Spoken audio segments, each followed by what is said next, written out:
talk about part one with my issue with this situation. The first thing, the first thing that I want to state about her position on it, the first thing is she has a personal responsibility for her decisions that she made. This is not a situation where she was raped. She was consciously having consensual sex with these men who, from my understanding, she was not in a marriage or a full relationship with. And she used abortion as a means of birth control. And she did not use um, any protection, from my understanding, and she did not use any type of self control. And so we're talking about a decision that she consciously made to have unprotected sex with these men and to allow herself to become pregnant. And when I hear, what she was stating, I was just taken aback, and I was just wondering, where is the personal responsibility for her actions? Because it's not like the child forced her to have sex with those men and to decide that, hey, I'm going to, you know, try to have a child. I mean, it's, to me, it just seems as though her perspective is she doesn't want to feel guilty for decisions that she made. Now, I'm not here again condemning Sherri Shepherd for the decisions that she made. I'm just putting perspective onto what's going on here. It's not the baby's fault. It's not anyone else's fault but her own fault, because she made the decision that she was going to have sex with these men. So we have to put the blame where it belongs. And the blame, first of all, starts off squarely with her, because she made the decision to put herself in that position that a child could be born. And so for that part of it, as far as the abortion is concerned, yes, I do think that it's much deeper than just her saying that she felt like she had to do it. Another thing that she stated is that she didn't think that she can handle the prospects of having a child, and she didn't think the position that she was in her life, that she should have a child at that point, because she thought that she would hurt the child and she would damage the child. Well, you know what? This is where we get to a point of self-examination. We must understand our responsibilities to ourselves and our responsibilities to um, things, our actions, and what we could end up doing. And one of those things is when you have unprotected sex with someone, there's always a possibility that, hey, a child could be conceived. And when you think about that possibility, then you have to also realize that, you know what, I have to be prepared for that responsibility. And that's something that she didn't seem like that she was prepared. So again, I would ask, knowing that she was having unprotected sex, knowing that she was putting herself in a position that she could have a child, whose responsibility is that? Is that the responsibility of the child? Is that the responsibility of her? Whose responsibility is that? She was knowingly, consciously having unprotected sex with these men, expecting that somehow that she didn't have to deal with the responsibility of it. That's what abortion was used in her situation. That's not right.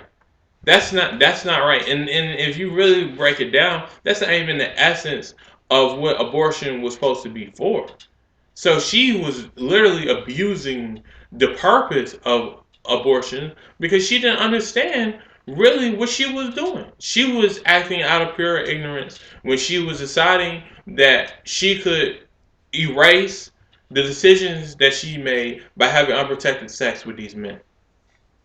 In addition to that, the last point that I want to make about what she said is she basically stated that she didn't think it was right for this law to go through because she thought that this law would make women feel guilty about the decision of keeping the child.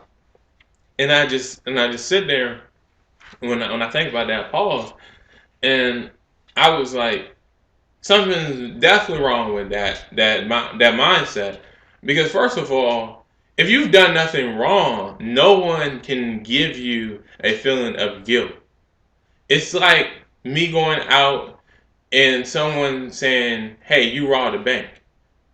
Well, I know I didn't rob a bank. I know where I was at, and I know I've never robbed a bank before. So if someone accuses me of robbing a bank, how can I feel any guilt in doing something that I've never done? So if she feels guilt in the fact that she's having an abortion, then there's something deeper going on. There is a consciousness, it's a realization that she realized that there's something that she's doing that's wrong. And the whole point of all this is having that information of knowing that ultrasound and knowing that it's not just a blob like Planned Parenthood a lot of times try to tell these women. It's an actual human life that is inside of you when you conceive a child. It just gives perspective that there is a lack of information that's going through and that people are missing out on when it comes to abortion. And that's something that I just truly believe is really missing out of the whole context of this. It's not about women's rights. It's not about being invasive and making women have these ultrasounds for no particular reason. It's about giving women information. There's a lot of women that go to these clinics, especially Planned Parenthood, and they're not given the information they really need to know. To some of these women, believe it or not, they don't believe there's actually a human life that's inside the womb. And that is a fallacy that has been put out in our society. And it's one of the reasons why there's powers that be that are in place that don't want women to have that information, don't want women to know that, hey, there is a living being inside of that woman. And, some people say, well, if that being was put out of the woman's body, it would never survive. Well, you could say that about a baby as well. Once a baby is born, a baby cannot survive without parents. A baby is not going to just be able to feed itself. So you can make that argument with even children. There's a lot of scenarios where you can make an argument where a child, a baby, or embryo, whatever you want to put in the context, um, is dependent on someone taking care of it. So to say that a child's life should be not dependent on someone else, and that's the definition of what life is, well, that's just wrong. Here goes a way of knowing. Prime example: myself and my wife, our youngest child, was born last year, in the middle of last year. And when we first conceived of our daughter, our youngest daughter, one of the things that we ended up doing, one of the first things we ended up doing was getting an ultrasound. And at this point, I believe my wife was approximately 2 weeks pregnant. And so we went to the doctor and we got an ultrasound. And of course, they probed her and to go inside to see, what the baby looks like.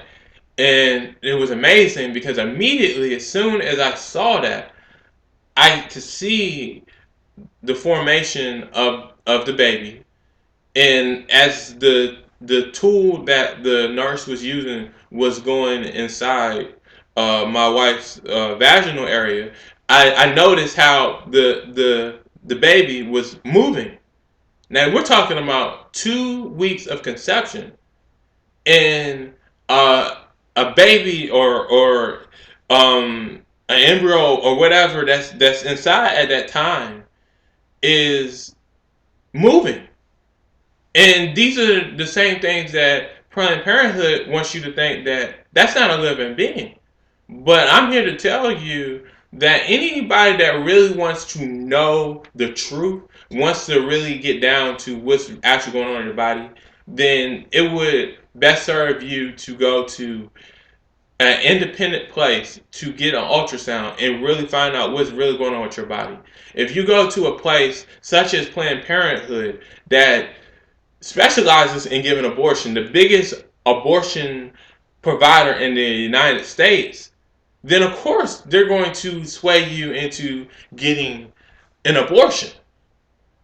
Why would they persuade you to do anything else? And that's something I'm going to get into next. So, really, just to conclude this point, the main thing that we need to understand is, and even dealing with this legislation, is that this is not a legislation that is built to force women to do anything. It's to give women information. Even when you don't decide to keep the child, you at least have the information. That's what's lacking here, and that's what's lacking in this country with dealing with abortion. It's a lack of information. And so, with that said, that is really the emphasis I want to make as far as understanding the decision that is being made.